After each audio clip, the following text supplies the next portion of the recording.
Hello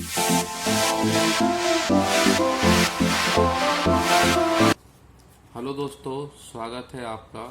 मैं दीपक पाठक और आप मेरे साथ पढ़ेंगे 12th physics unit number 2 chapter number 3 current electricity. So दोस्तों, जैसे कि इस चैप्टर का नाम है करंट इलेक्ट्रिसिटी, सबसे पहले हम बात करते हैं कि what is the electricity. What is the electricity? तो देखिए, ऐसा कहते हैं कि electricity is the form of energy.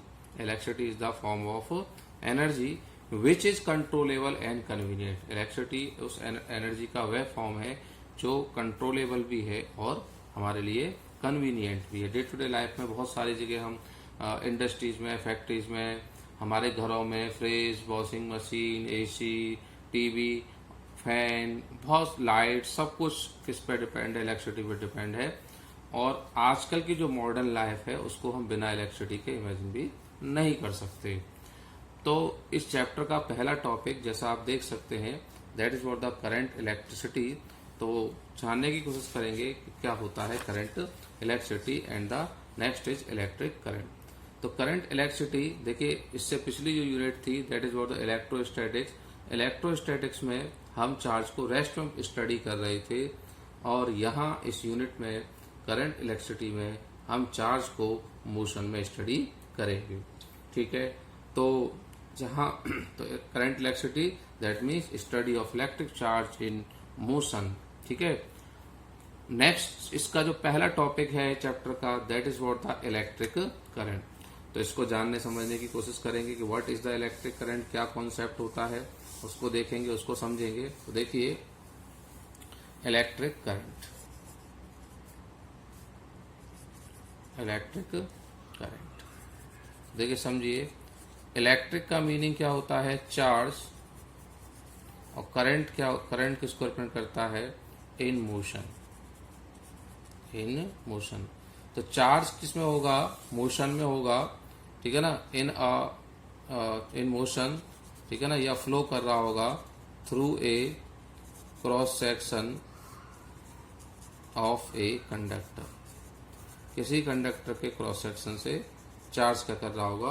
Motion कर रहा होगा, मूव कर रहा होगा। तो that constitute the electric current. क्या बनाएगा? इलेक्ट्रिक करंट बनाएगा। बात समझ में आ रही है आप लोगों को?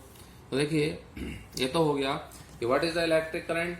तो इलेक्ट्रिक का मतलब हो गया चार्ज, करंट का मतलब हो गया फ्लो या मोशन। तो चार्ज जब मोशन करता है, फ्लो करता है किसी कंडक्टर से होकर के, किसी इलेक्ट्रोलाइट से होकर के और किसी गैस से होकर के, तो ये क्या बनाता है?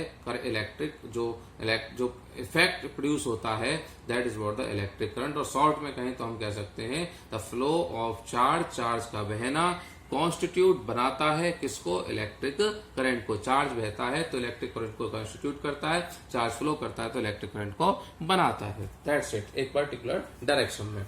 चलिए, और अप्रोप्रिएटली हम इसके बारे में बात करते हैं। देखिए, ये कंडक्टर है, क्या कब बनता है इलेक्ट्रिक करंट?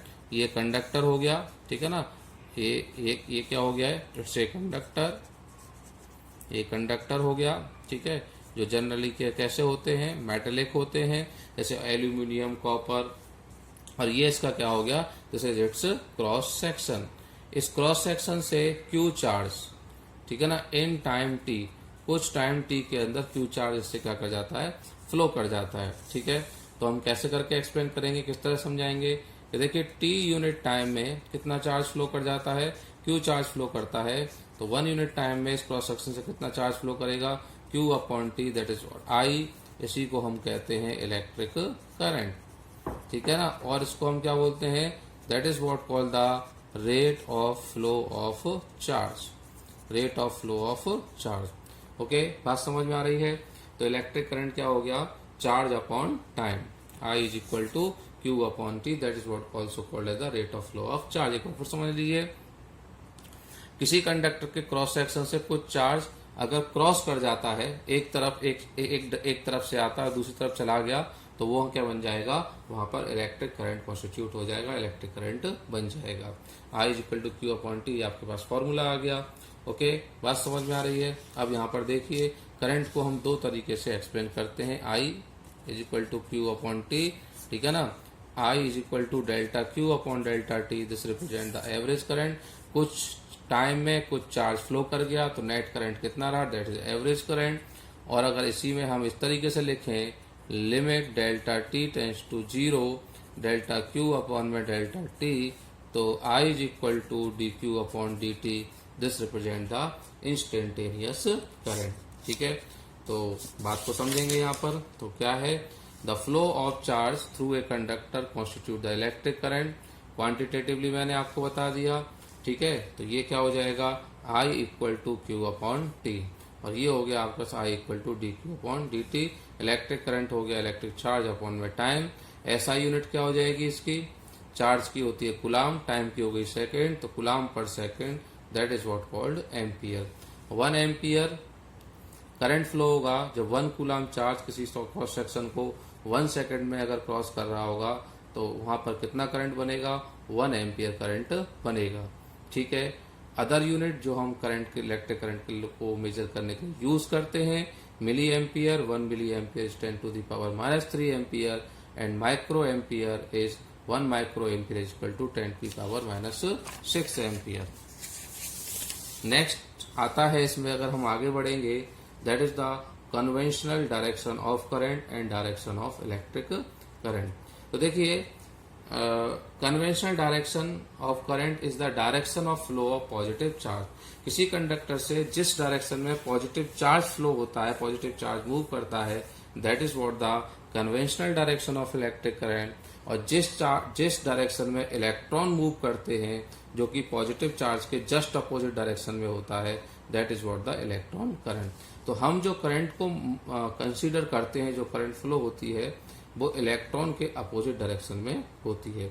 जिस डायरेक्शन में पॉजिटिव चार्ज फ्लो होता है, that is what the conventional current. इसी को हम अब तक जिस करंट को हम जानते हैं वो यही है।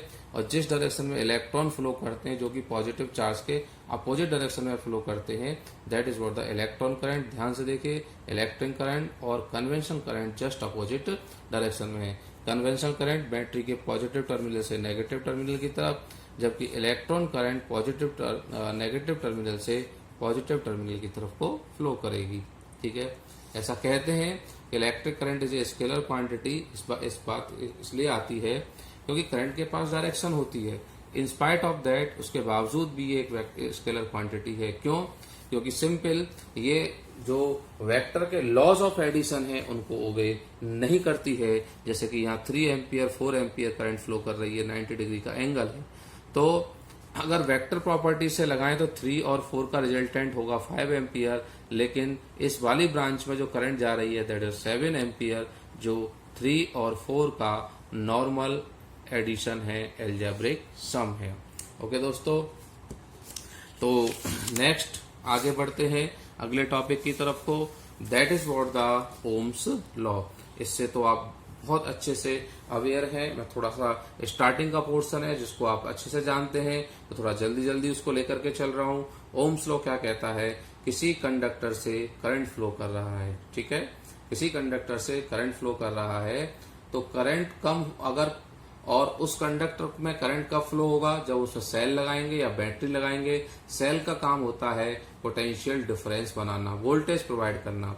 तो अगर वोल्टेज कम होगा तो करंट भी कम होगा, वोल्टेज ज्यादा होगा तो करंट भी ज्यादा होगा। वोल्टेज का मतलब पोटेंशियल डिफरेंस। तो ओम्स लॉ क्या कहता है कि पोटेंशियल जो करंट फ्लो होता है किसी कंडक्टर से, वो पोटेंशियल डिफरेंस के डायरेक्टली प्रोपोर्शनल होता है। V is proportional to I। Proportionality का साइन हटाएंगे, कांस्टेंट आएगा। R is the constant of proportionality, that is V upon I equal to R। इससे निकाल सकते हैं V upon I equal to R। तो R रेजिस्टेंस हो गया, कंडक्टर की प्रॉपर्टी होती है, जिस प्रॉपर्टी की वजह से, ये वह प्रॉपर्टी है जब कंडक्टर से चार्ज फ्लो करता है तो वो चार्ज को ऑब्स्ट्रक्शन, कुछ रुकावट कंडक्टर के अंदर महसूस होती है। तो जिस वजह से रुकावट महसूस होती है उसी प्रॉपर्टी का नाम है रेजिस्टेंस। तो mathematically resistance V upon I का रेशियो है, जो किसी कंडक्टर के लिए कांस्टेंट रहता है। और V और I में अगर हम ग्राफ ड्रॉ करेंगे तो किस तरह का ग्राफ आएगा, स्ट्रेट लाइन ग्राफ आएगा, क्योंकि दोनों ही है ना आप एक दूसरे के क्या है, प्रोपोर्शनल है। So resistance. Next is SI unit of resistance. तो V अपॉन I यानी कि volt upon ampere, that is what the ohm. ठीक है, वोल्ट पर एम्पियर को ही हम क्या कहते हैं, ओम कहते हैं। 1 ओम रेजिस्टेंस होगा। अगर 1 वोल्ट पोटेंशियल डिफरेंस लगाने पर किसी कंडक्टर से 1 एम्पियर करंट फ्लो करेगा तो हम कह सकते हैं कि वहां पर कितना रेजिस्टेंस है, 1 ओम का रेजिस्टेंस है। ये एक और इम्पोर्टेंट कॉन्सेप्ट, ये V और ये I। I1 पर V1 पोटेंशियल डिफरेंस है और I2 करंट फ्लो कर रहा है तो V2 पोटेंशियल डिफरेंस है। तो ये हो गया डेल्टा I, ये हो गया delta B। Okay, so tan theta is equal to delta V upon में डेल्टा I। tan थीटा को बोलते हैं स्लोप और delta V upon delta I हो गया रेजिस्टेंस। दैट मीन्स अगर हमको V वर्सेस I ग्राफ का स्लोप निकालेंगे तो हमको क्या मिल जाएगा, हम रेजिस्टेंस को कैलकुलेट कर सकते हैं। ठीक है, चलिए नेक्स्ट आता है रजिस्टर। ऐसा कोई भी मटेरियल जो सर्किट में रेजिस्टेंस को इंक्रीज करने के लिए यूज किया जाए, जो सर्किट के रेजिस्टेंस को और बढ़ा दे, उसको हम कहते हैं रजिस्टर। और रजिस्टर के सिंबल्स क्या होते हैं वह आप यहाँ पर देख सकते हैं। एक रजिस्टर को हम किस तरह से रिप्रेजेंट करते हैं, variable resistance, voltmeter, ammeter and galvanometer के symbol. Factor affecting the resistance बहुत जाना पहचाना टॉपिक है आपके लिए कि रेजिस्टेंस किन प्रॉपर्टीज पर डिपेंड करता है। रेजिस्टेंस सबसे पहले डिपेंड करता है कि मटेरियल क्या लिया गया है, जैसे फॉर एग्जाम्पल कॉपर है, एल्यूमिनियम है, ये आयरन है। ठीक है, और टेम्परेचर क्या है। यदि हम मटेरियल और टेम्परेचर को फिक्स कर दें, यदि हम मटेरियल और टेम्परेचर को फिक्स कर लें तो किसी भी कंडक्टर का मटेरियल का रेजिस्टेंस लेंथ पे और एरिया ऑफ क्रॉस सेक्शन पर डिपेंड करता है। रेजिस्टेंस लेंथ के डायरेक्टली प्रोपोर्शनल होता है और रेजिस्टेंस क्रॉस सेक्शन एरिया के इनवर्सली प्रोपोर्शनल होता है। लेंथ ज्यादा होगी रेजिस्टेंस ज्यादा होगा, लेंथ कम होगी रेजिस्टेंस कम होगा। ये मीनिंग है प्रोपोर्शनल होने का। और इनवर्सली प्रोपोर्शनल होने का मीनिंग है एरिया ज्यादा रेजिस्टेंस कम, एरिया कम रेजिस्टेंस ज्यादा। दोनों चीजों को कंबाइंड करते हैं, दोनों चीजों को अगर कंबाइंड करें तो क्या होगा, R is proportional to L upon A। अगर प्रोपोर्शनलिटी का साइन हटाएंगे तो यहाँ पे कांस्टेंट आएगा। This constant is known as the constant of proportionality और इसको हम कहते हैं रेजिस्टिविटी और स्पेसिफिक रेजिस्टेंस। चलिए अब इसके बारे में बात कर लेते हैं। अगला टॉपिक रेजिस्टिविटी और स्पेसिफिक रेजिस्टेंस। तो देखें समझें यहाँ पर R is equal to rho L upon A। L 1 कर दिया, A 1 कर दिया, एक कंडक्टर लिया, लेंथ 1 कर दी, एरिया 1 कर दिया, तो R equal to rho. R क्या है, रेजिस्टेंस, तो रो भी क्या होगा, रेजिस्टेंस होगा क्योंकि दोनों एक दूसरे इक्वल हैं। तो रो रेजिस्टिविटी या स्पेसिफिक रेजिस्टेंस एक रेजिस्टेंस ही होता है कब, जब लेंथ 1 यूनिट होती है और area of cross section 1 unit होता है। किसी मटेरियल की लेंथ 1 एरिया 1, उस समय जो उसका रेजिस्टेंस होगा उसको हम कहेंगे स्पेसिफिक रेजिस्टेंस या रेजिस्टिविटी। क्योंकि इसके लिए लेंथ और एरिया फिक्स है, इसीलिए रेजिस्टिविटी किसी पर्टिकुलर टेम्परेचर पर कंडक्टर की रेजिस्टिविटी फिक्स रहती है, चाहे उसकी लेंथ और एरिया की वैल्यू कुछ भी रहे, लेकिन उसकी रेजिस्टिविटी फिक्स होगी। ऐसा यूनिट ऑफ रेजिस्टिविटी आप देख सकते हैं। अगर हम ये ऊपर वाला जो फॉर्मूला है R is equal to rho L by A को मल्टीप्लाई में L को डिवाइड में ले जाएं तो फॉर्मूला मिलेगा rho R into A by L। Okay, ये फॉर्मूला हमको मिल जाता है। अब यहाँ से अगर यूनिट निकालनी है तो रेजिस्टेंस की यूनिट हो गई ओम, एरिया की मीटर स्क्वायर, लेंथ की मीटर। सो यहाँ से रेजिस्टेंस आती है ओम मीटर। ठीक है, नेक्स्ट टॉपिक, इसके बाद बढ़े आगे तो आता है करंट डेंसिटी।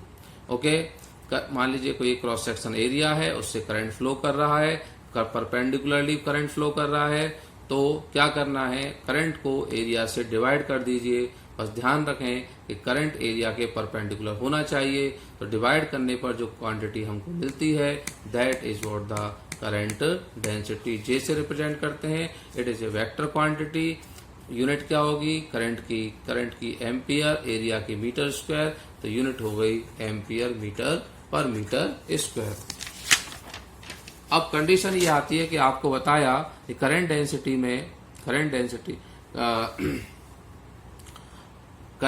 निकालते समय करंट एरिया के परपेंडिकुलर होना चाहिए। लेकिन यदि एरिया और करंट परपेंडिकुलर नहीं है तो हम एरिया को रिजॉल्व कर लेंगे टू कंपोनेंट में। कॉस कंपोनेंट करंट के क्या होगा, परपेंडिकुलर होगा, तो यहाँ पर हम करंट के नीचे किसको रखेंगे, परपेंडिकुलर कंपोनेंट को, यानी कि आई अपॉन में A cos theta. Okay, so यहाँ इसको सॉल्व करेंगे तो I equal to J A cos theta J vector dot A vector एक बार फिर साबित होता है कि करंट कैसी क्वांटिटी है, एक स्केलर क्वांटिटी है। कंडक्टेंस होता है 1 upon resistance, conductivity is the 1 upon resistivity. Accordingly आप यूनिट ये सारी चीजें इसमें देख सकते हैं। उसके बाद नेक्स्ट एक छोटा सा टॉपिक और डिस्कस करेंगे और नेक्स्ट वीडियो आप जो देखेंगे वो आएगी ड्रिफ्ट वेलोसिटी के लिए, जो कि 12th की फिजिक्स यहाँ से स्टार्ट होती है। मेन टॉपिक ये है, ये तो बहुत छोटे छोटे और बहुत इजी स्ट्रेट फॉरवर्ड टर्म्स थी, टॉपिक थे। इससे आगे चैप्टर में जो चीजें होंगी बहुत कॉम्प्लिकेटेड होंगी, बहुत इंपॉर्टेंट भी होंगी। ठीक है, नेक्स्ट है vector form of Ohm's law. आप जानते हैं हमारे पास एक कंडक्टर है, कंडक्टर की कुछ लेंथ है। देखिए ये कॉन्सेप्ट जो आपको समझना है इसमें, ये हमारे पास एक कंडक्टर, ओके, कंडक्टर की ये क्या हो गई, लेंथ हो गई, ये इसका एरिया ऑफ क्रॉस सेक्शन हो गया। इसको हमने कनेक्ट किया एक बैटरी से इस तरह से, तो ये बैटरी ने इसके अक्रॉस पोटेंशियल डिफरेंस लगा दिया V, इलेक्ट्रिक फील्ड सेटअप हो गया E, करंट फ्लो करने लगा I। ठीक है, तो ये कंडक्टर, इसकी length L, area of cross section A, battery से कनेक्ट कर दिया, बैटरी ने एंड्स के अक्रॉस पोटेंशियल डिफरेंस लगा दिया V, ये पॉजिटिव टर्मिनल, ये नेगेटिव टर्मिनल, एक इलेक्ट्रिक फील्ड सेटअप हो गया, करंट फ्लो करने लगा। ये सारी कंडीशंस को देखते हुए, ध्यान में रखते हुए हम चीजों को क्या करेंगे, डेरिवेट करेंगे।